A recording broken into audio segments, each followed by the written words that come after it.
Hi, this is Darren QB Creadel Jones. I'm from the music group the Chi Lites. I'm going to cover the subject involving the exploitation of my dad and the appearance of the Fraternity Court TV show, the story behind the Chi Lites, abuse, corruption, and defraudment. What occurred was my dad established trust funds for me and my two sisters and his children in around 1981 after he had did a world tour concert with his group, the Chi Lites, with the Jackson 5. And during that time, the Chi Lites accumulated about $30 million from their portion of the world concert that they did with the Jackson 5. Prior to that, shortly prior to that, my father, Creadel Jones's record label named Brunswick Records had come under investigation and indictment by the FBI and the U.S. District Attorney and the IRS Criminal Investigation Unit for artist fraud,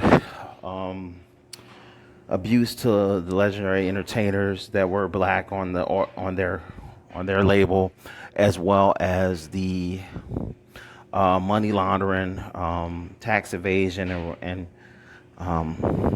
royalty defraudment of their artists on their record label. It was suggested to my dad, Creadel Jones, from the Chi Lites by Marshall Thompson and several other individuals with the Chi Lites that they established a trust fund in order to protect the revenues that he had earned from the Chi Lites with the World Tour concert in 1980-81.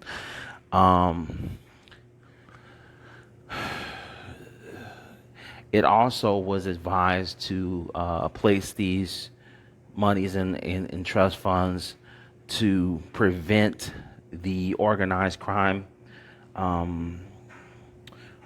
organization who ran the record label of Brunswick Records, the record label of the Chi Lites, named the DeCalavanti organized crime family from the New Jersey organized crime family of the DeCalavantis, a New Jersey crime syndicate in which had taken control over the record label after making and financing deals for Brunswick Records involving distributions of the Chi Lites music, including Jackie Wilson, I think Duke, I believe Ellington, Louis Armstrong, Betty Evers, and Jackie Wilson and several other artists who were on the record label, in which Nathan Trainapole owned at that time. He did a deal with the New Jersey Organized Crime Syndicate to help him distribute the records of the Chi Lites worldwide.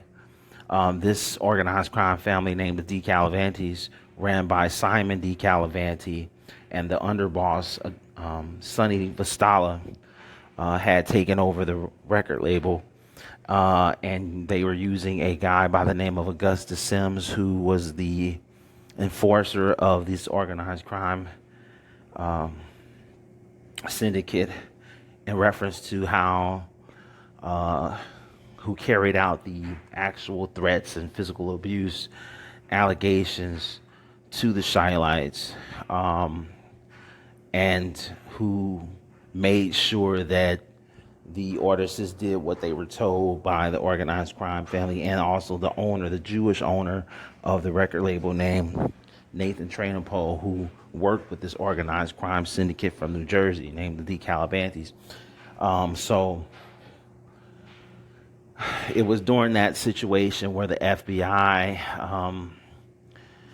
began to investigate from the allegations of artist abuse that had transpired with Jackie Wilson and and my dad, Creadel Jones, and the music group the Chi Lites, and the abuses that they endured, and also royalty fraud that had transpired from Brunswick Records to the Chi Lites. So my dad was advised to put a trust funds, his portion of which was about $3.5 to $5 million in trust fund accounts, also protecting it against the IRS, who had also been involved with the investigation of Brunswick, and also all the ordinances of the Chi Lites, who kind of was, prevented from paying taxes by the organized crime family that refused to pay royalties to the Chi Lites and Jackie Wilson, Barbara Ackland, and the other individuals in which I named. So my dad established these trust funds in Bank of America, and Bank of America's originally was created by an Italian, which originally named the Bank of America the Bank of Italy, and throughout the 60s and 70s, the Bank of America was the go-to bank for the organized crime industry and entertainment agencies who dealt with organized crime entities. Used Bank of America in order to put their money in Bank of America and protect it and keep it under the control of organized crime syndicate mobs who were in league with Bank of America at that time. To make a long story short, Marshall Thompson, after finding out my dad had established these trust funds for, on total was $3.5 million. I believe he put up $300,000 in 1981 for me, which accumulated to $875,000 in 2005, which I never seen one dime of, due to this story pertaining to Marshall Thompson, who had found out that my dad put the $3.5 million up from my father's sisters named Margie Jones and Melvina Jones, who had wanted to get money from my father, but he, for whatever reason, didn't give them what they wanted or the amount that they wanted from him. So they thought it their business to notify Marshall Thompson about the large amount of money that he got from his concert. And Marshall found out about this and contacted my mother's sister, named Regina Dixon, who he told to help him aid in embezzling the trust funds of me and my father's children that he established these accounts for.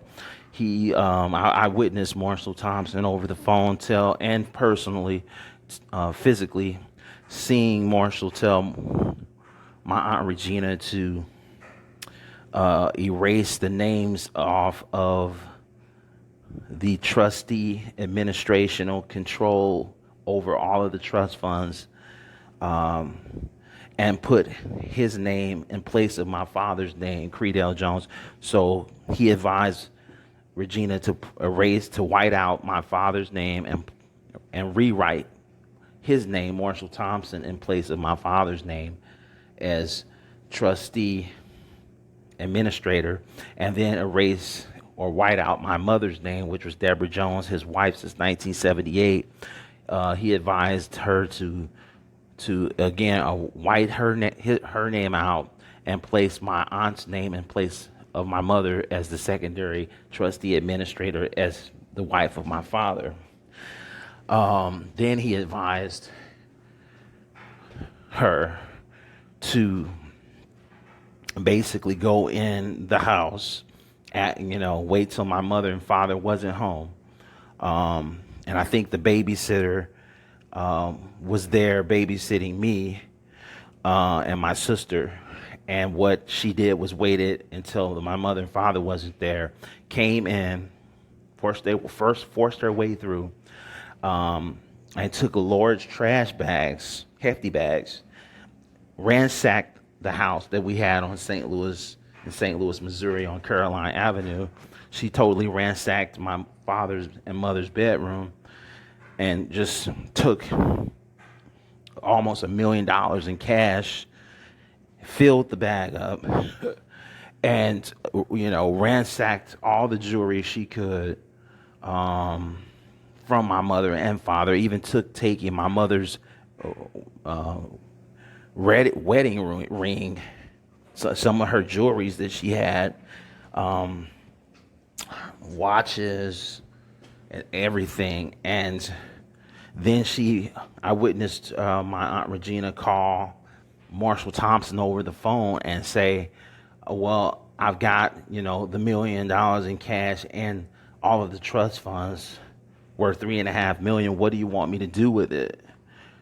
The marshal told her, and I heard him tell her over the phone, after you erase Creadel's name and Deborah's name, put my name in place of his and your name in place of hers, and give the trust funds to me, and I'll keep them.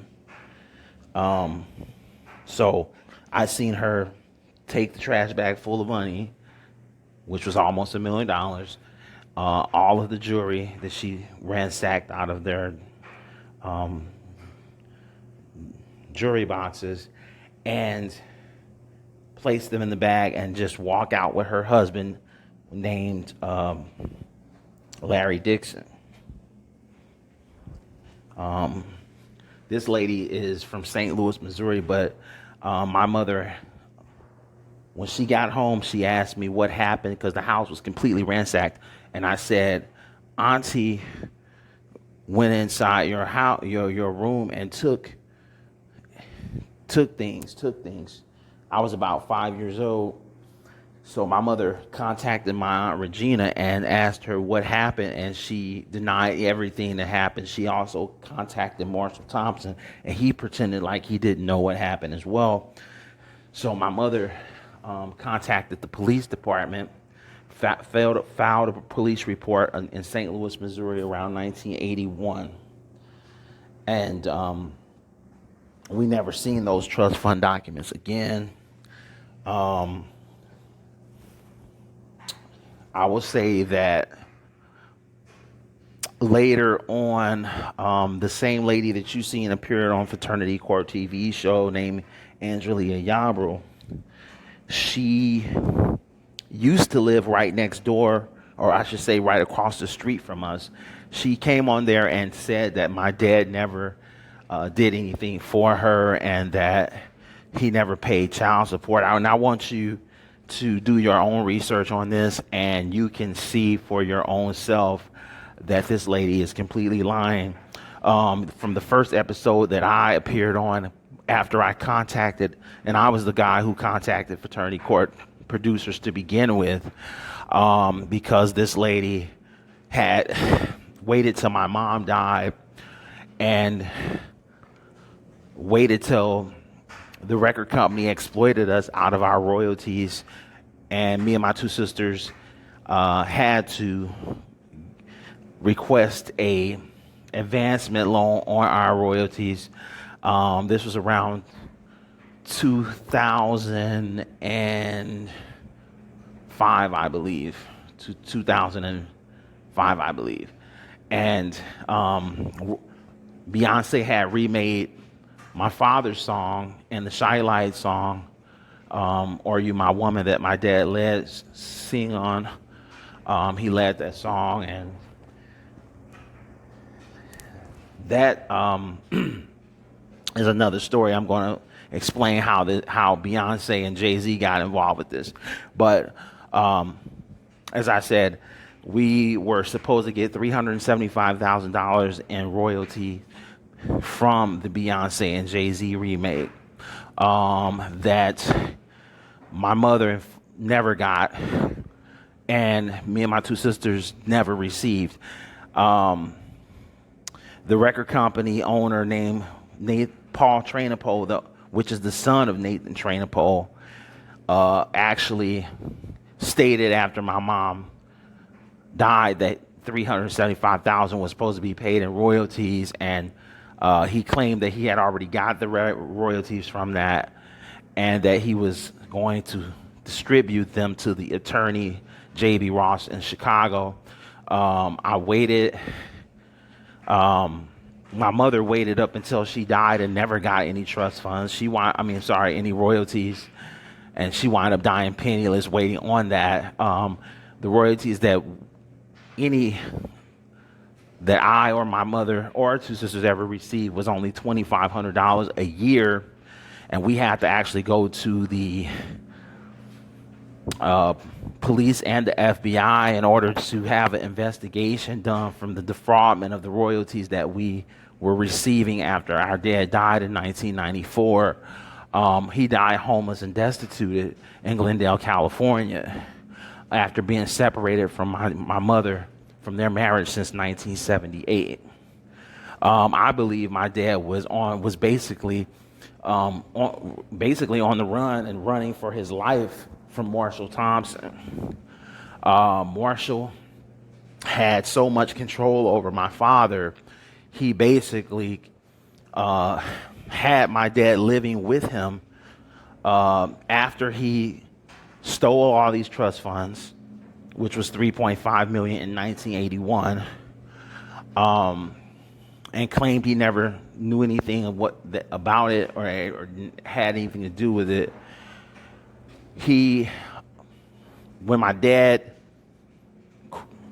became separated from my mother, I should say, and which I also, believe that Marshall had a lot to do with the separation of my mother and father, along with my father's sisters, who wanted to really get him out of the house and in the control of them. And prior to that, I had witnessed Marshall Thompson tell my Aunt Regina to place LSD and PCP inside of my father's drinks. And in order to declare him mentally incompetent, and this kind of goes into the first video that I made, but I'll go ahead and cover that. After my mom and dad had put these trust funds up, my dad and mother wanted to take the money out, man, and my Aunt Regina wanted to take the money out the trust funds. When the IRS had completed their investigation, they expected to, I guess, get the money out of the trust funds. So what happened was Marshall and Regina, I believe Regina and her husband came over named Larry Dixon. Regina Dixon, my aunt, and her husband Larry Dixon came over and asked my mother, how are we going to get Darren's trust fund out, which is me. And she said he has to be declared mentally incompetent or die of an accidental death.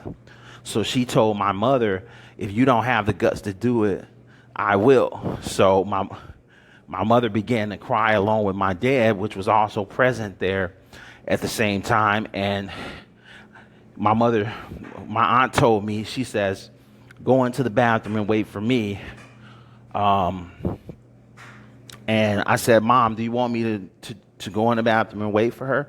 And she said, yeah, do as your aunt tells you to do. So I went in the bathroom, had my little T-shirt and brown shorts on, muscle sleeve T-shirt. I'm about 4.5 to 5 years old at that time that this occurred. And my aunt came in there. My mother and father followed behind her. My two sisters, Trinell, which is 1 year older than me, and my older sister, Tamiko, followed after my mother and father in there. And my aunt went into the bathroom and turned the water up in the tub all the way up to the top of the rim till it filled to the top of the rim. She then picked me up, and placed me inside of the tub. And then she held me up my head and my shoulders under the water in the tub.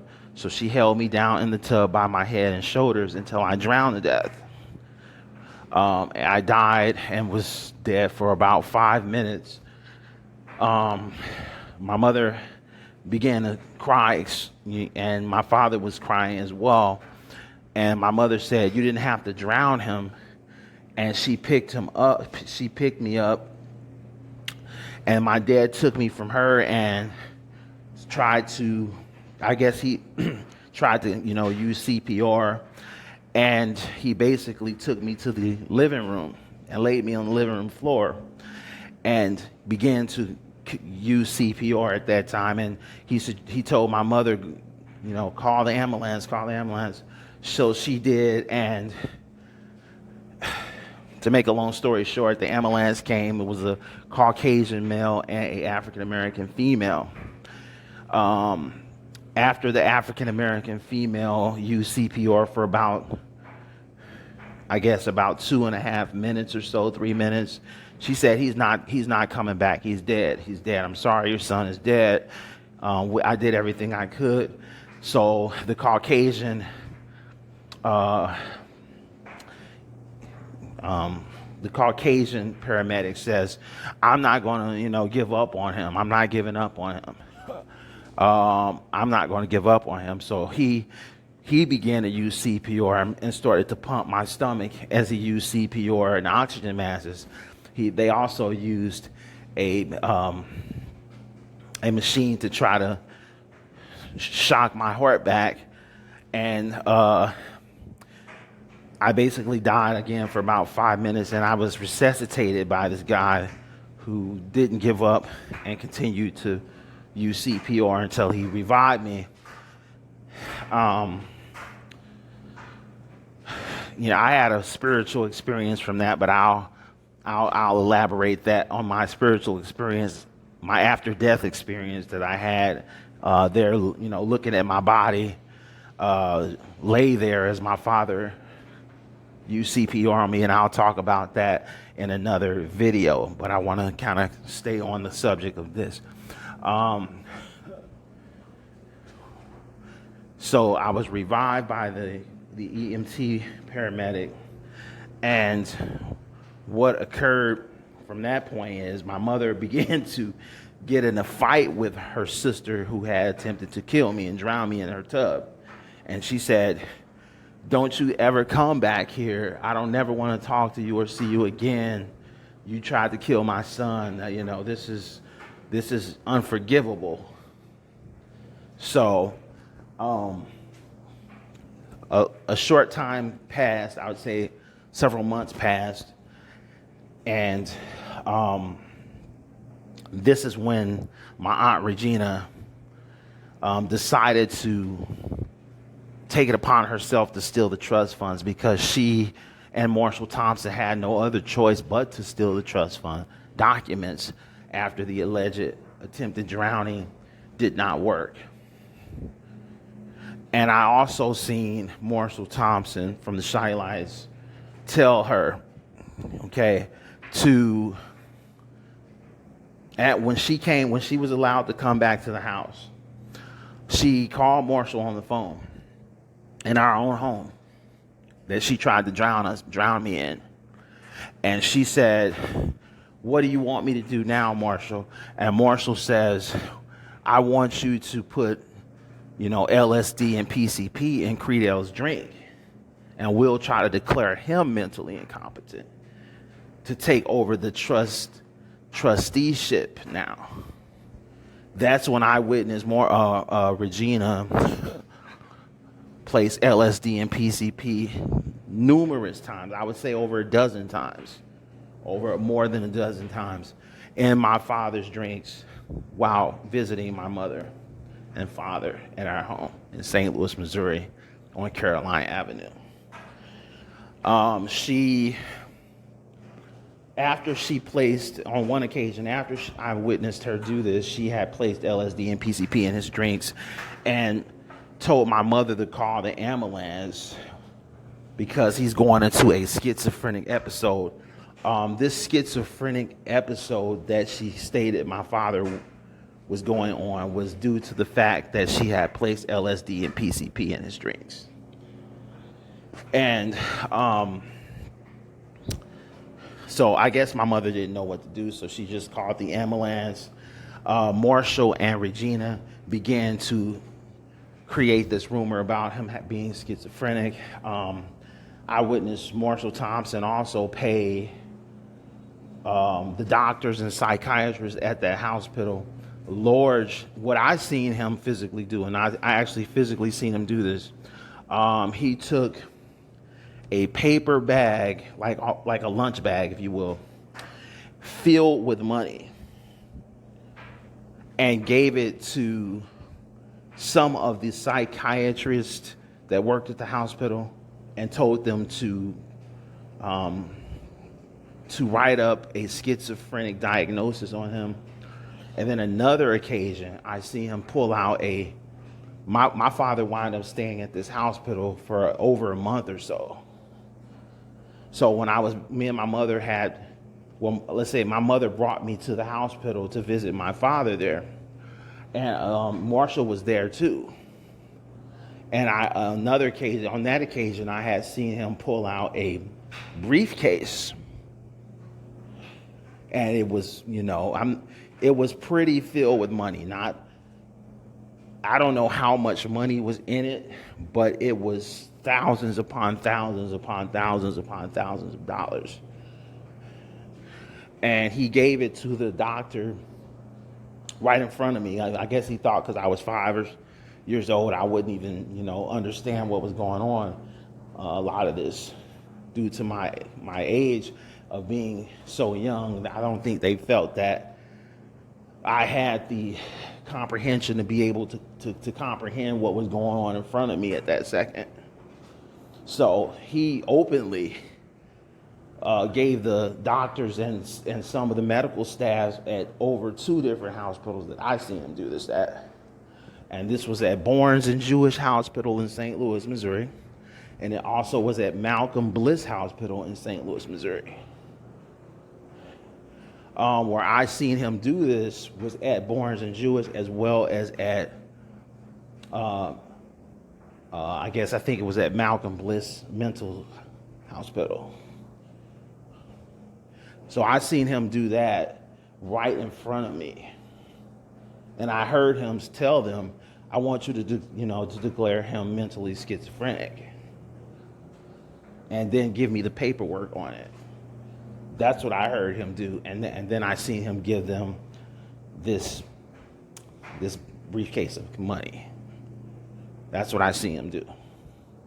And another time I seen him give, like you would say, like almost a brown paper bag full of money all the way to the top to the medical staff there. I don't know how many thousands and tens of thousands were in that either.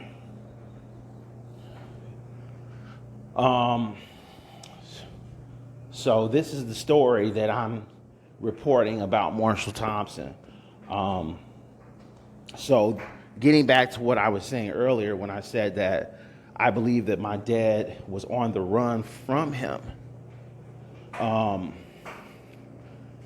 My father just had an idea out of nowhere to just, according to what Marshall Thompson said to me, is that after my dad became separated with my mother, he went to live with Marshall Thompson, according to what he said, that my father went to live with him.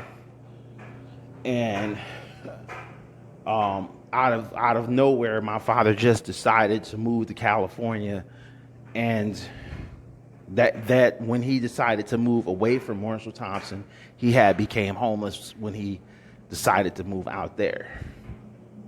This is the story that he gives. Okay, so what makes more sense is that knowing what I know, seeing what I seen, witnessing what I witnessed, my father, by the way, was heavily under medical drug sedation by Marshall Thompson. And I believe the money that Marshall paid those doctors was not only for a false diagnosis of mental schizophrenia, it was also to keep him heavily under medication so that he would not be competent and aware about the trust fund defraudment and royalty fraud that Marshall Thompson was doing to him and my mother and our family. Okay, this is what was going on. He was paying tens of thousands of dollars to doctors in Barnes and Jewish Hospital in St. Louis, as well as in Malcolm Bliss Hospital and other hospitals that they put my father in, to keep him under heavy medicational sedation. He would be so intoxicated with the medication that they gave him, he would almost be in a zombie-like state, sitting in a chair, foaming at the mouth sometimes. They kept him extraordinarily medically sedated, well over medically sedated. On another occasion, when this almost first began with the hospital defraudment, the false diagnosis of mental schizophrenia illness that Marshall was behind, along with his sisters, along with my father's sisters, and my aunt Regina, who had attempted to drown me. What I witnessed also was that on the first occasion when I witnessed them sedate him with, I basically seen my aunt Regina take a vat of LSD and PCP. It was in a clear bottle, almost what you say, an incense bottle, almost like a glass incense bottle, like an incense oil bottle, clear glass bottle, a little small bottle. It was filled with a clear liquid like that had to be LSD. And that bottle of LSD and PCP was combined, okay? And so how do I know it was LSD is because when my aunt told my mother to call the ambulance and to pretend like he was schizophrenic, they took him to, I believe it was Barnes and Jewish Hospital in St. Louis, Missouri, around 1982 or something. No, I would say around it might have been around 1980, 81. Around 81, 82, around that year. They took him to Barnes and Jewish Hospital in St. Louis. And the doctor came out and told my mother, which was his wife at the time, he says, your husband has like 10 times the human capacity amount of LSD inside of his blood system and PCP. Do you know how he got this level of LSD in his blood system after they did a blood toxicology level on him? The standard blood procedure that you have when you go to a hospital, they take your blood, they run your blood to see if you have any type of blood problems, or to see what your blood level is. So after taking his blood, they found out he had 10 times the human capacity of LSD in his body. And this is how I found out that was LSD that she was putting in his drinks and food. That's how I found that out, because I was standing there when the doctor told her that. Now, so this is quite a bit of treachery. Don't let the fake smile of Marshall Thompson, the fake phoniness of Marshall from the Chi Lites, don't ever let that fool you about this man. This man was also, as you can look this up yourself, he was also arrested by the FBI for being a crooked police officer, okay, and selling over thousands upon thousands of badges to organize. They claim he sold them to businessmen who wanted to carry a gun. But how many businessmen that you know up and decide, why would thousands and thousands of businessmen, thousands of them, not one, not two, not 100, not 200, why would thousands upon thousands of business people throughout Chicago decide to carry concealed guns and concealed weapons? Why would they want to carry concealed guns? Okay, why would a businessman, just a normal businessman, decide to carry a concealed gun? And why would they go to Marshall Thompson?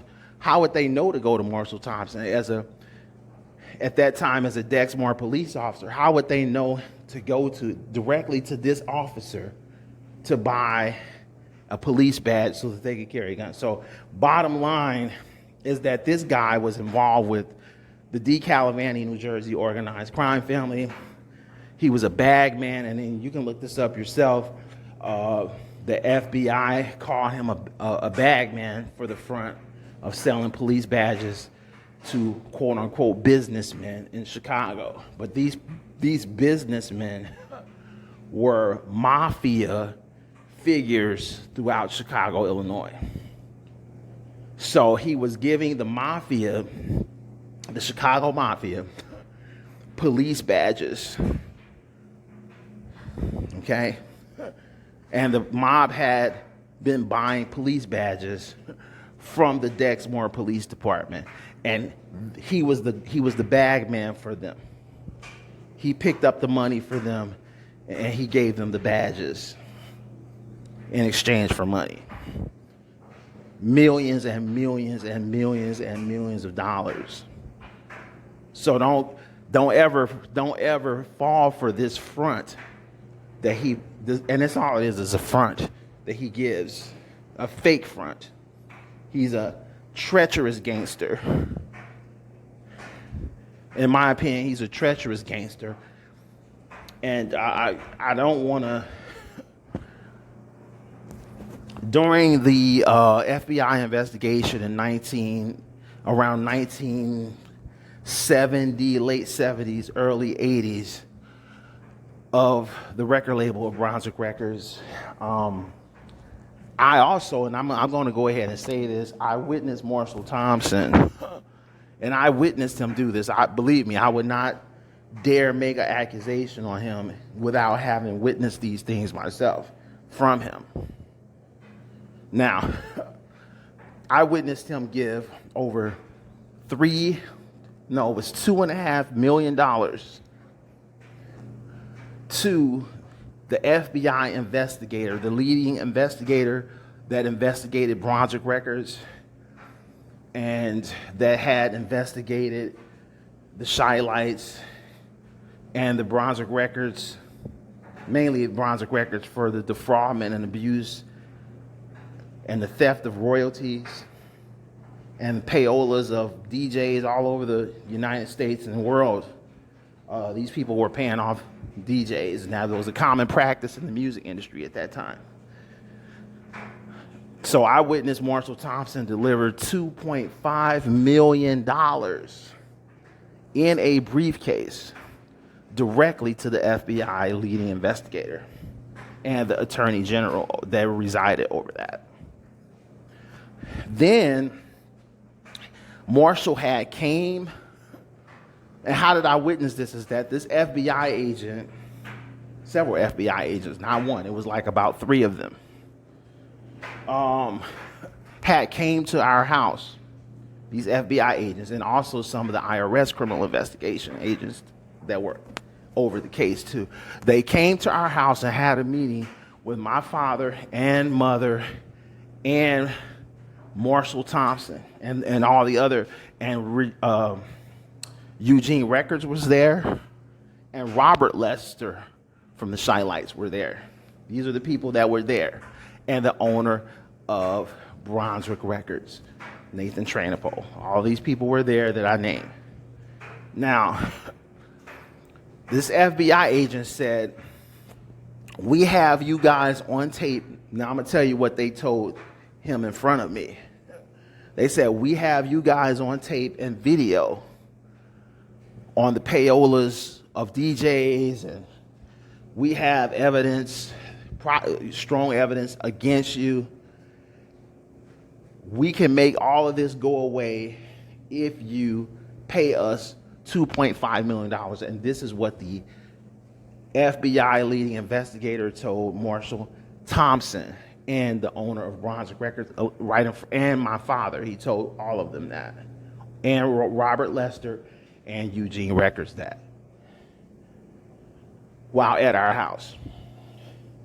So I seen Marshall Thompson take a briefcase that had later, and this was like, I'm gonna say, I don't know how, maybe a week later, a couple days later or so, They came back over the house to pick up the money, the FBI agents that were crooked and the IRS agents.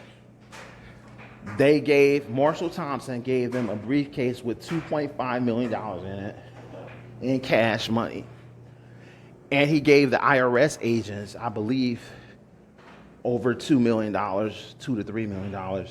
And then Marshall later on had contacted my father over the phone and said, we could pay, the judge is demanding, I believe, $3 million plus dollars. And he could, drop the case permanently and lose all the evidence. This is what I heard the IRS and the FBI agents that were the leading investigators tell Marshall Thompson and my father and the owner record label. And they also told Robert Lester and Eugene Records from the Chi Lites this too. They said, we can make all of this go away. All we want is $2.5 million. That's what the FBI agent said. And then the IRS agent says, we want, I think, $3 million and 3 point something million. It was around 2.5 to 3 million too. And then later on, after paying these people that money, the judge had said, I can drop your case and, we can dismiss this for something like, I believe, I want to say $2 to $3 million. So altogether, it was about $10 million in cash that they bribed, that Marshall and Brunswick Records bribed off. About $10 good million in cash. So, and if you don't believe what I'm telling you,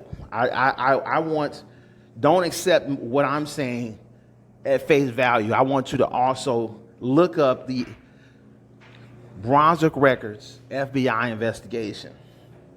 The investigation of Brunswick Records by the FBI. Look it up.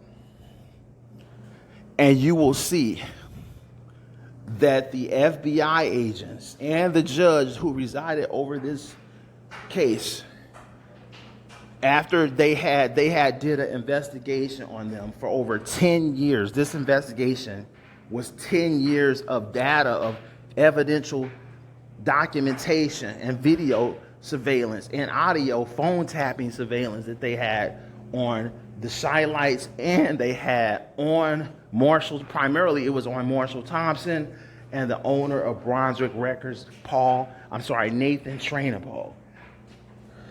And it was also on the DeCalavani, New Jersey crime family.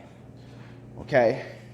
So now, after gathering evidence for over 10 years, nearly 10 years of gathering this evidence, okay, the judge just decides to drop it.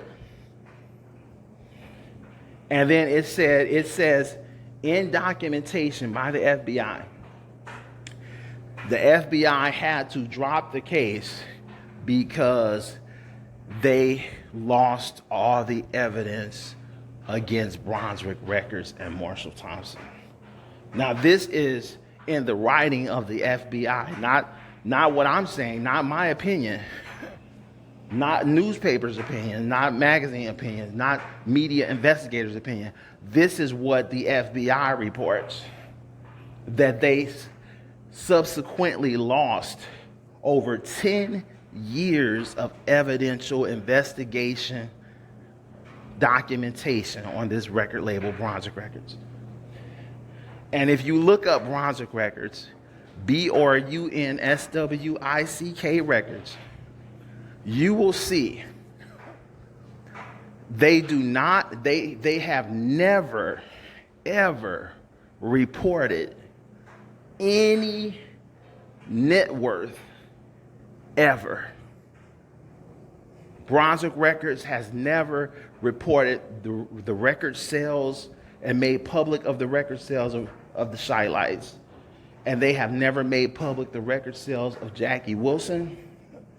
And they have never made public the record sales of any artist, Louis Armstrong or any other artist that is on their label.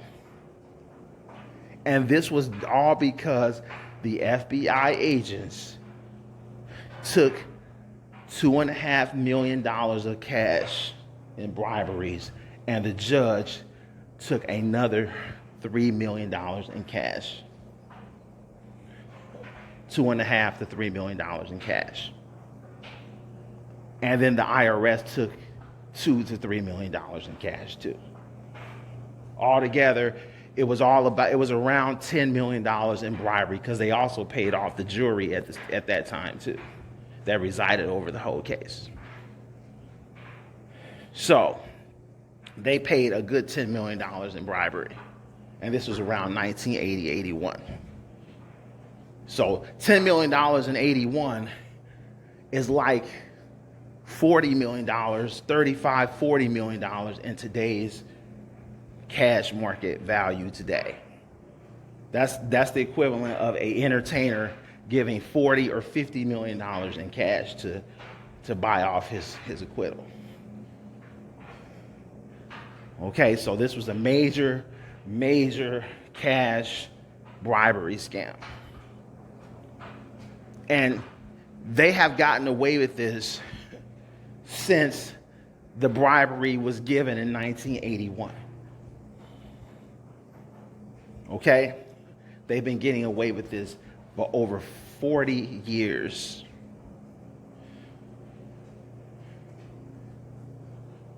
You will find it nearly impossible to see what the Chi Lites record sales, or you will find it almost impossible to find out how many records the Chi Lites ever sold. You will find it almost impossible to find out how many records Jackie Wilson sold. This was because they paid the bribery in order to hide the record sales of those artists that were black on Brunswick Records, so that they would never be able to be caught or held in court again. So these FBI agents and IRS agents and judges completely hid all of the record sales of the Chi Lites and Jackie Wilson and Louis Armstrong and Duke Ellington and some of the other bigger black artists and icons in the music industry of that era that were on Brunswick Records. Also, Buddy Holly, they hid his records too, because Brunswick Records was also a record company of Buddy Holly. Every artist that was an icon on that record company, every record sale was hidden from the bribery of these actual federal agents and judges by Marshall Thompson, who bribed them, and Nathan Trainapole, the owner of Brunswick Records. Now, last but not least, I confronted Marshall Thompson on the trust fund. I went to Bank of America. And Marshall, around 2005, Marshall Thompson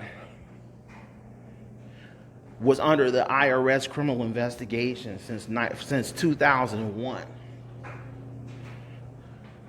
And it wasn't over until 2005. So by 2005, they had just wrapped up the IRS criminal investigation on Marshall Thompson.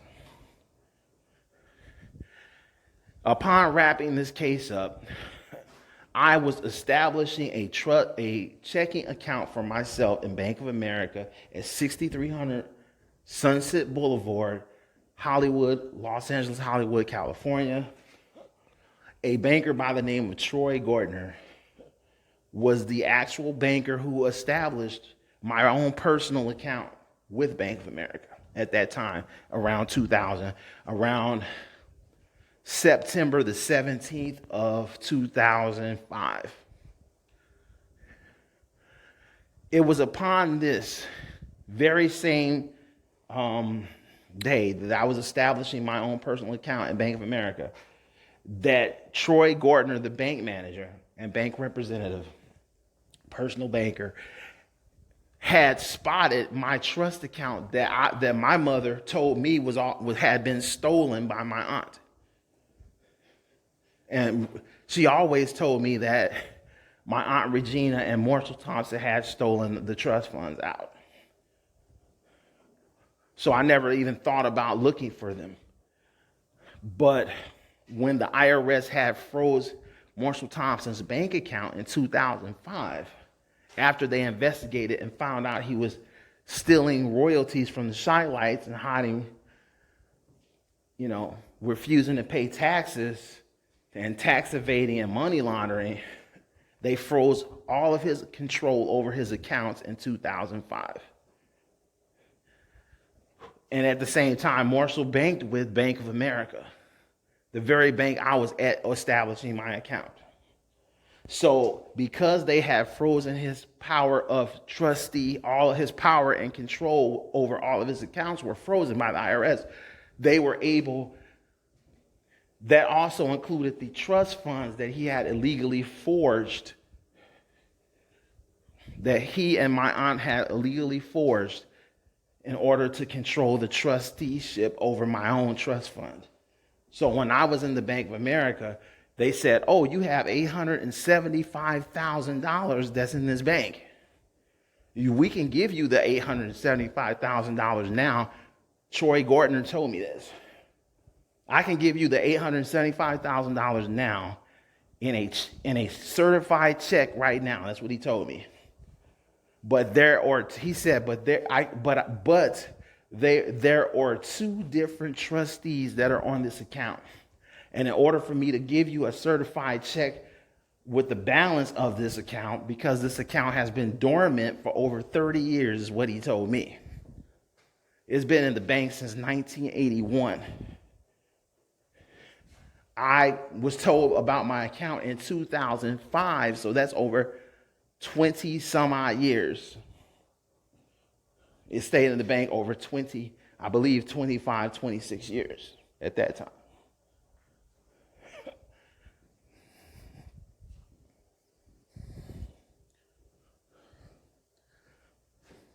So he said, do you know the names that are on the trusteeship? I said, oh, it must be my mother, Deborah Jones, and my father, Creadel Jones. He says, no, their names aren't on this trust. Their names are not on the trusteeship. And I thought to myself, if my father and mother put up a trust fund for me, how in the world would their names not be the trustees over their own children's money? And it was because Marshall Thompson had told Regina, my aunt, the sister of my mother, Deborah Jones, the wife of my father, Creadel Jones, since 1978. He told her to forge his name on those trusteeships and to erase my father's name and put his name in place of my father as the first trustee administrator of the accounts. And then he told my aunt Regina to erase my mother's name and put her name there. At the time, I could not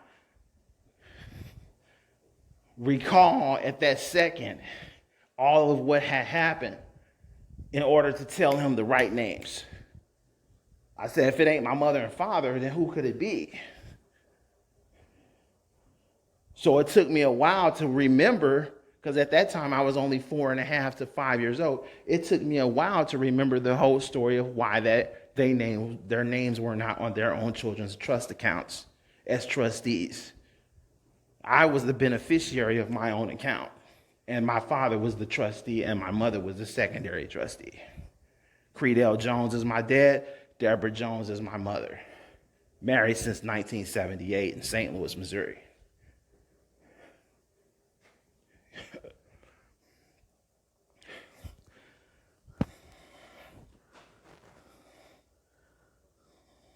I'm going to go ahead and say this. I was extraordinarily upset when I seen the Unsung series pretend as if, and that's what I'm going to say, pretend, because that's what they did. They pretended like that Urban Jones and Michael Jones's mother was the wife, the legal wife of my dad. No, this lady, Ruby Jones, which is the mother of Irvin Jones and Michael Jones, that you've seen on Fraternity Court TV show. Their mother was divorced from my father since 1975 and had not seen my father since 1975. Okay? But yet the Unsung series pretended as if that Ruby Jones had resigning control as the wife of my father over him and his estate, and had somehow been involved in interacting in my father's life as his wife. When my dad divorced her in 1975, married my mother in 1978. And the only wife that my father had was my mother, Deborah Jones, at the time of his death. And the marriage between his ex-wife, which is Ruby Jones, only lasted 1 year. 1 year. My father did not marry Michael Jones or Irvin Jones' mother until 1974. So they were born out of wedlock just as much as Angelia Yarbrough was. The fact that my father signed their birth certificate has nothing to do with the fact that they were born out of wedlock. Their mother were not married to my father at the time of either one of their births. Okay? Their mother was not married to my dad at the time of either one of their births. Their mother did not marry my dad until 1 year after her divorce, or 1 year prior to her divorce. She only stayed married for 1 year to my father. My father had found out that she was having an affair with one of the other Chi Lites members, and he divorced her. She didn't file for divorce. My father, Creadel Jones, filed for divorce, and that's in the paperwork. Ask yourself a question. Why would a lady who comes from a poor background decide to file for a divorce from a famous celebrity making hundreds of thousands of dollars, millions of dollars? She just wanted to file for a divorce. No, she didn't file for the divorce. He filed for the divorce. And they only married for 1 year, from 1974, and had divorced in 1975, 1 year after the marriage. They were barely married 1 year. But the Unsung series pretended like this lady was a long-time wife or widow. And they had a nerve to say widow. She's not a widow because she was divorced since 1975. She wasn't a widow of him at all. In fact, she had remarried another man. So how could she be a widow and remarried? So I contacted the Unsung series myself and the director and the producers there and told them that they were misinformed. Ruby Jones was not his widow. My mother, Deborah Jones, was his widow. I want you to look this up for yourself. You could type in Creadel Jones and Deborah Jones marriage certificate, St. Louis, Missouri. And they have copies of their marriage certificate on the internet. All you have to type in is Creadel Jones and Deborah Jones, St. Louis marriage certificate, and you will see a copy of it. And you can type in Ruby Jones, Creadel Jones, and Ruby Jones's divorce certificate, Chicago, Illinois. Creadel Jones and Ruby Jones, Chicago, Illinois, divorce certificate. and it will tell you that they divorced in 1975. And I pointed this out into Unsung series, and this is why the television series named Unsung refuses to release any information or any video clips. You can go on the internet all day long and type in Chi Lites Unsung series, and you will not see any videos of that show that they put on, because they found out that Michael Jones, Irvin Jones, and Ruby Jones lied to them about their marriage of their mother, Ruby Jones, and pretended like she was a widow when she had been remarried and had been divorced since 1975 from my father. And the only wife that was married to my dad at time of his death, which would be considered his widow, the only widow he had was Deborah Jones, the wife of Creadel Jones, since 1978.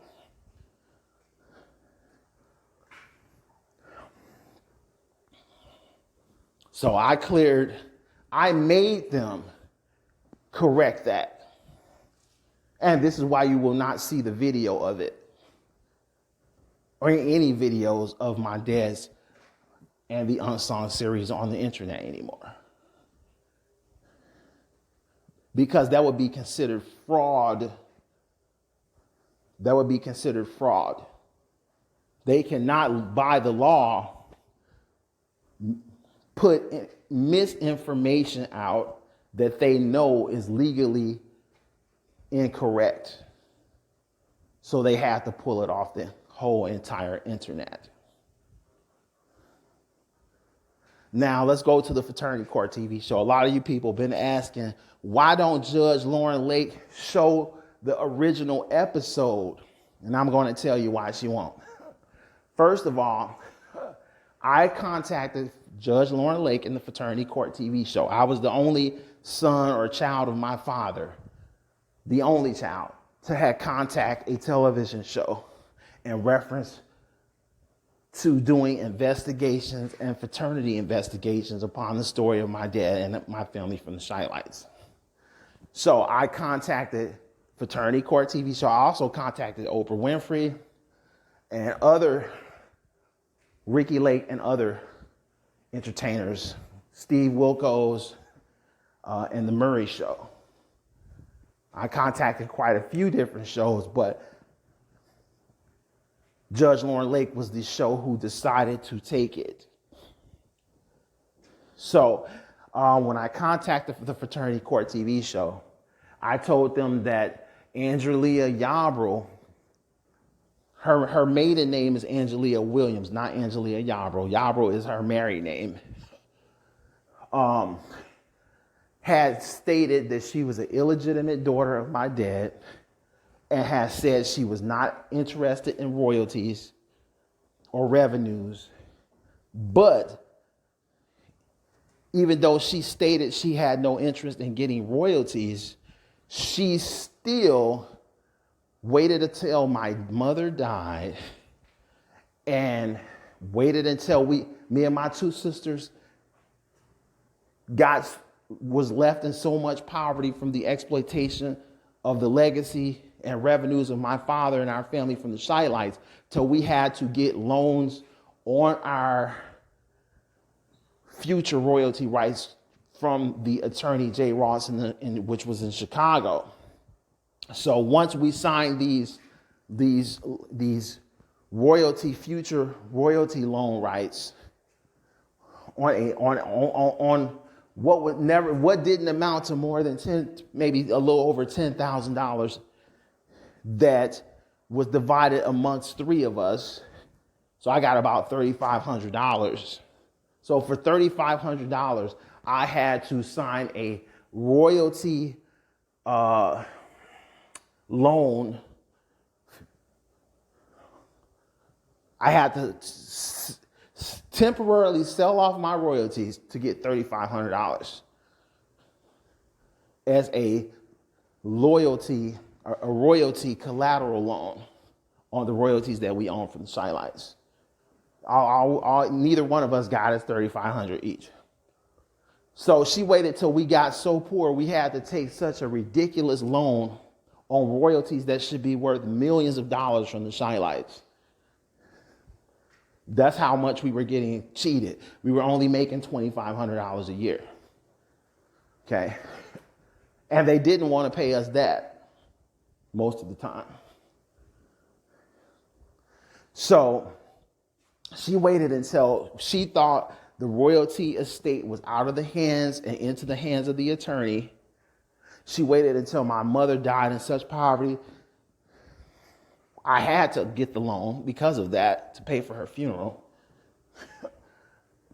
Because they were refusing to pay the royalties that were $375,000 from Beyonce and Jay-Z. So she waited until we had no other choice but to take this deal.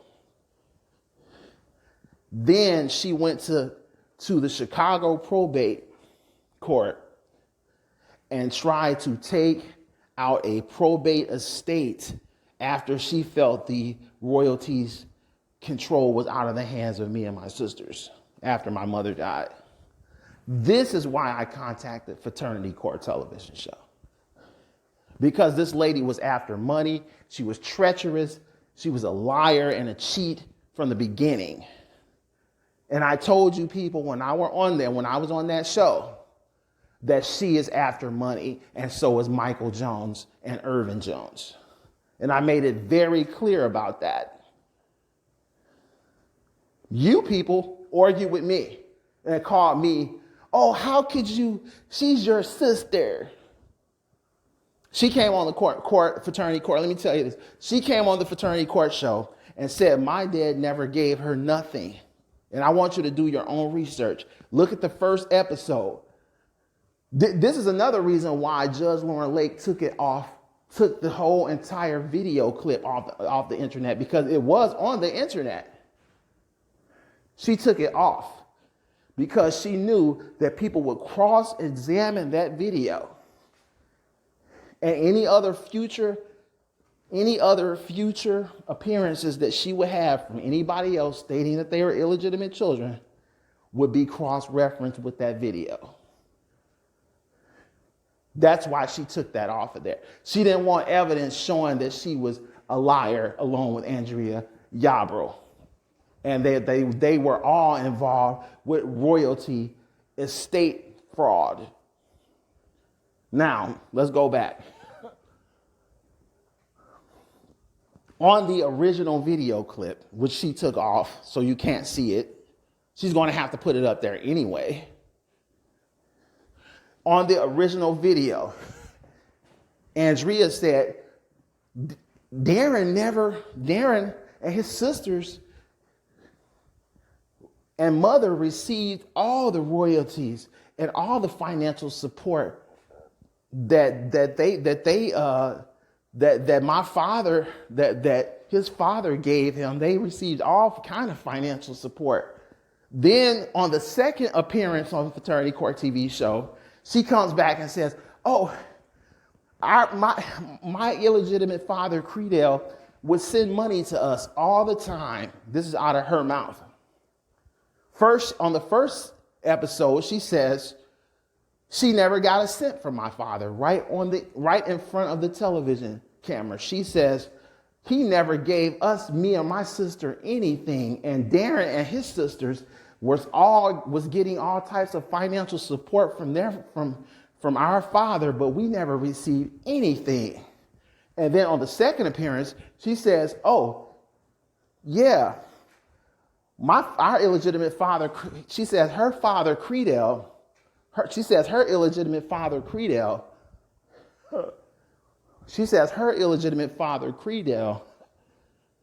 used to send her and her mother and her sister money all the time.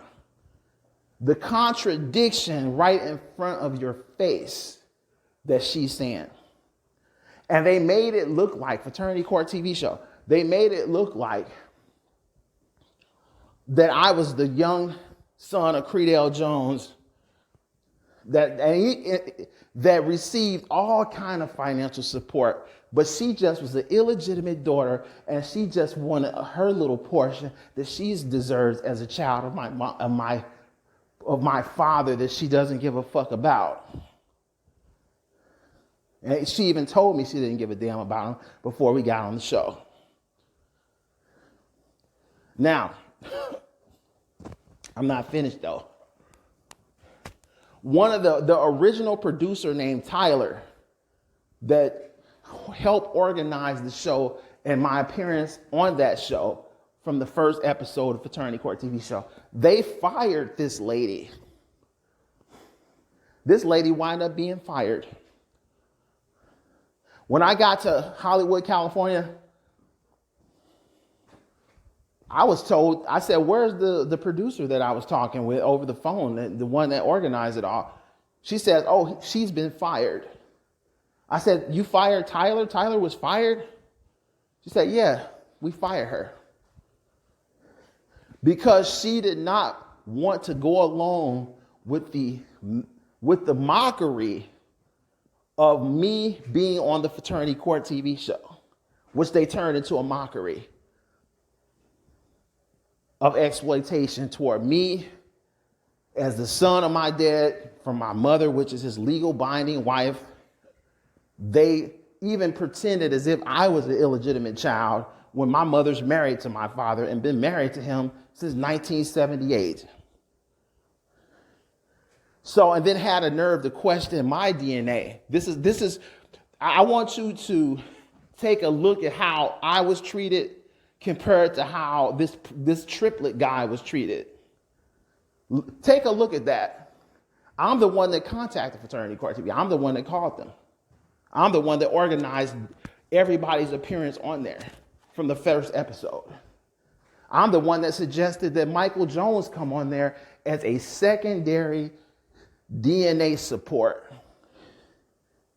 I suggested that the half-brother come on there, not anybody else. Because Angelia said, well, how do I know your DNA is going to match? I said, my mother's married to my father. That's how you know. I said, but you know what? Since you make a big deal out of it, we can bring one of the brothers from my father's divorce, and we'll compare all three of our DNA. That's how Michael came on there. The producers didn't just call him. I suggested that he come on there. And then when I get on there, he has a nerve to act like, why isn't your name the same name as my name? He has the nerve to challenge who I am, and I'm the one that brought him on there. And why did he do this? For the money. He's a sellout. That's why he did that.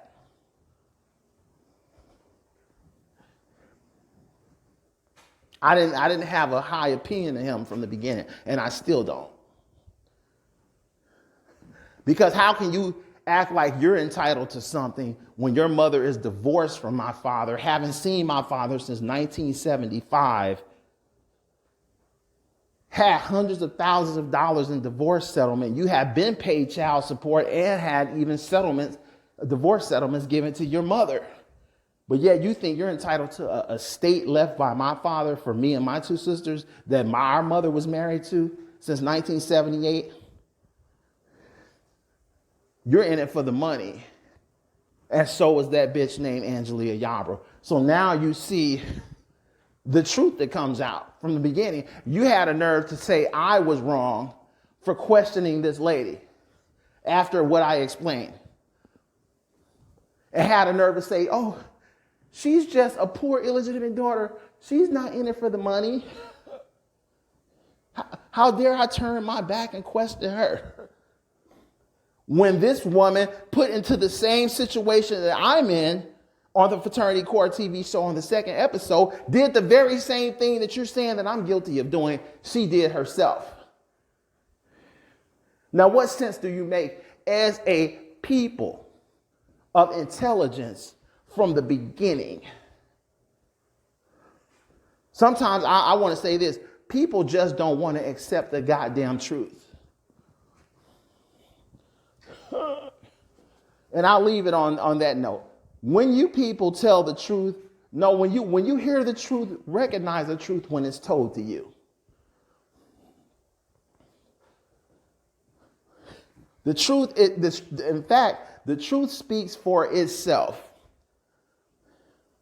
The truth speaks for itself. I'm the youngest son of my dad. When my father died, I was 18 years old. No, not even 18. I was 17 years old. I asked her, I said, you're older than me. You're 10 years older than me. When my dad died, I was 17, but you were 27 years old. Since you had so much concern about your father, you want a relationship with your father. Where were you at when he was homeless, sleeping on the sidewalk? Where was Marshall Thompson at when he was homeless, sleeping on the sidewalk? Where was Michael Jones at when he was homeless, sleeping on the sidewalk? Where was Irvin Jones? Where were all these people claiming that they're illegitimate children that are 45, 55 years old? You were at least 20 some odd years old. Some of you people were 27 and 30 years old when he died in your 30s.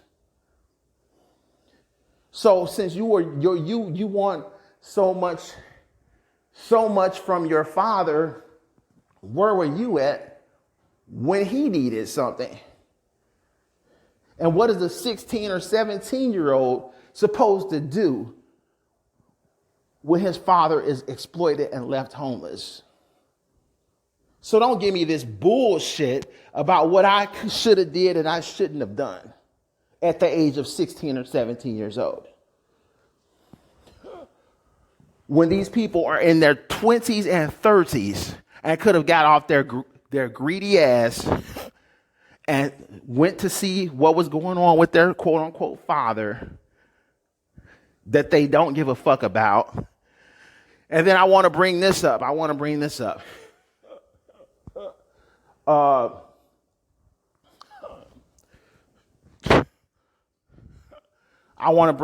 as well. I found out that Angelia Yarbrough, after going to the probate court, she stated that my father's niece, which is named Kenya Williams, a niece, she's not a daughter, she is a niece of my father. She went and put my father's niece as the illegitimate daughter of my father in order so that this niece and her mother, which is my father's sister, could get royalties as the children of my father. This is another reason I went on a fraternity court television show, to stop this bitch from exploiting my family and lying about fraternity. Not only her fraternity, but lying about the fraternity of these people she was claiming was his children. And I want to point this out. You notice that I want to point this out very clearly. I want to point this out very clearly. This lady, and as I just stated, pretended like the niece of my father by my father's sister, Mevelina Jones and Morgie Jones.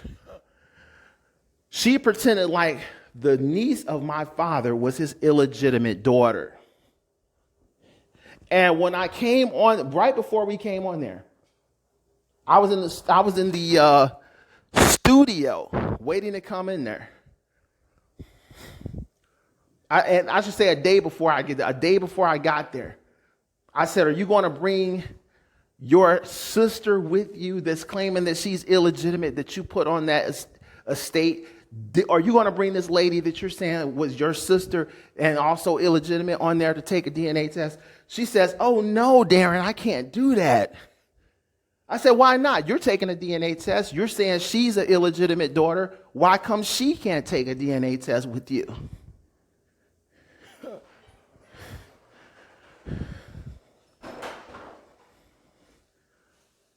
So she turns around and says, All right, she says, she turns around and says, she says, I can't bring her on there. I said, why? I said, you said that she's illegitimate, and you're saying that you're illegitimate. You come back and talk there. It's just, Hi, this is Darren QB Creadel Jones, son from the music group the Chi Lites. I'm going to cover the subject involving the exploitation of my dad and the appearance of the Fraternity Court TV show, the story behind the Chi Lites, abuse, corruption, and defraudment. What occurred was my dad established trust funds for me and my two sisters and his children in around 1981 after he had did a world tour concert with his group, the Chi Lites, with the Jackson 5. And during that time, the Chi Lites accumulated about $30 million from their portion of the world concert that they did with the Jackson 5. Prior to that, shortly prior to that, my father, Creadel Jones's record label named Brunswick Records had come under investigation and indictment by the FBI and the U.S. District Attorney and the IRS Criminal Investigation Unit for artist fraud, abuse to the legendary entertainers that were black on their label, as well as the money laundering, tax evasion, and royalty defraudment of their artists on their record label. It was suggested to my dad, Creadel Jones, from the Chi Lites by Marshall Thompson and several other individuals with the Chi Lites that they established a trust fund in order to protect the revenues that he had earned from the Chi Lites with the World Tour concert in 1980-81.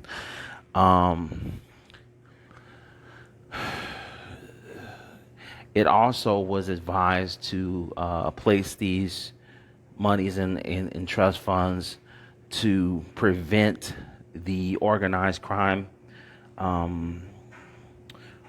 organization who ran the record label of Brunswick Records, the record label of the Chi Lites, named the DeCalavanti organized crime family from the New Jersey organized crime family of the DeCalavantis, a New Jersey crime syndicate in which had taken control over the record label after making and financing deals for Brunswick Records involving distributions of the Chi Lites music, including Jackie Wilson, I think Duke, believe Ellington, Louis Armstrong, Betty Evers, and Jackie Wilson and several other artists who were on the record label, in which Nathan Trainapole owned at that time. He did a deal with the New Jersey organized crime syndicate to help him distribute the records of the Chi Lites worldwide. This organized crime family named the DeCalavantis, ran by Simon DeCalavanti, and the underboss, Sonny Vestala, had taken over the record label. And they were using a guy by the name of Augustus Sims, who was the enforcer of this organized crime syndicate, in reference to who carried out the actual threats and physical abuse allegations to the Chi Lites, and who made sure that the artists did what they were told by the organized crime family, and also the owner, the Jewish owner of the record label named Nathan Trainapole, who worked with this organized crime syndicate from New Jersey named the DeCalavantis. So it was during that situation where the FBI began to investigate from the allegations of orders abuse that had transpired with Jackie Wilson and and my dad, Creadel Jones, and the music group, the Chi Lites, and the abuses that they endured, and also royalty fraud that had transpired from Brunswick Records to the Chi Lites.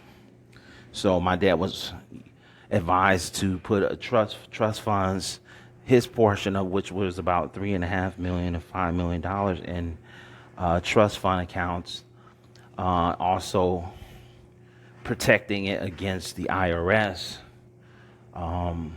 who had also been involved with the investigation of Brunswick, and also all the ordinances of the Chi Lites, who kind of was, prevented from paying taxes by the organized crime family that refused to pay royalties to the Chi Lites and Jackie Wilson, Barbara Ackland, and the other individuals in which I named. So my dad established these trust funds in Bank of America, and Bank of America's originally was created by an Italian, which originally named the Bank of America the Bank of Italy, and throughout the 60s and 70s, the Bank of America was the go-to bank for the organized crime industry and entertainment agencies who dealt with organized crime entities. Used Bank of America in order to put their money in Bank of America and protect it and keep it under the control of organized crime syndicate mobs who were in league with Bank of America at that time. To make a long story short, Marshall Thompson, after finding out my dad had established these trust funds for, on total was $3.5 million.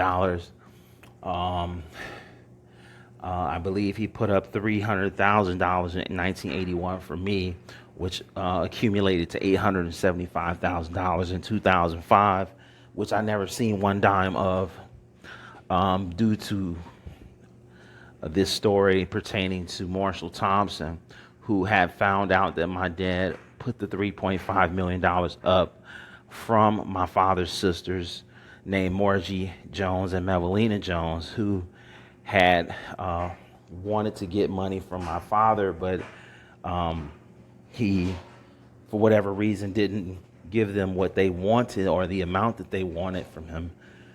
So they thought it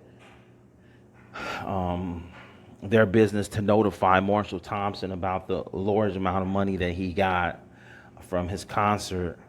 And Marshall found out about this and contacted my mother's sister, named Regina Dixon, who he told to help him aid in embezzling the trust funds of me and my father's children that he established these accounts for. I witnessed Marshall Thompson over the phone and personally, physically, seeing Marshall tell my Aunt Regina to erase the names off of the trustee administrational control over all of the trust funds, and put his name in place of my father's name, Creadel Jones. So he advised Regina to white out my father's name and rewrite his name, Marshall Thompson, in place of my father's name as trustee administrator, and then erase or white out my mother's name, which was Deborah Jones, his wife since 1978.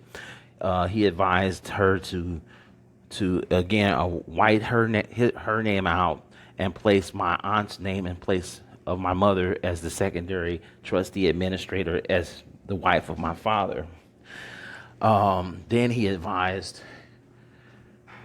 her to basically go in the house wait till my mother and father wasn't home. And I think the babysitter was there babysitting me and my sister. And what she did was waited until my mother and father wasn't there, came in, forced their way through, and took large trash bags, hefty bags, ransacked the house that we had in St. Louis, Missouri, on Caroline Avenue. She totally ransacked my father's and mother's bedroom and just took almost $1 million in cash, filled the bag up, and ransacked all the jewelry she could from my mother and father. Even taking my mother's wedding ring, so some of her jewelries that she had, watches, and everything. And then I witnessed my Aunt Regina call Marshall Thompson over the phone and say, well, I've got, the $1 million in cash and all of the trust funds worth $3.5 million. What do you want me to do with it? The marshal told her, and I heard him tell her over the phone, after you erase Creadel's name and Deborah's name, put my name in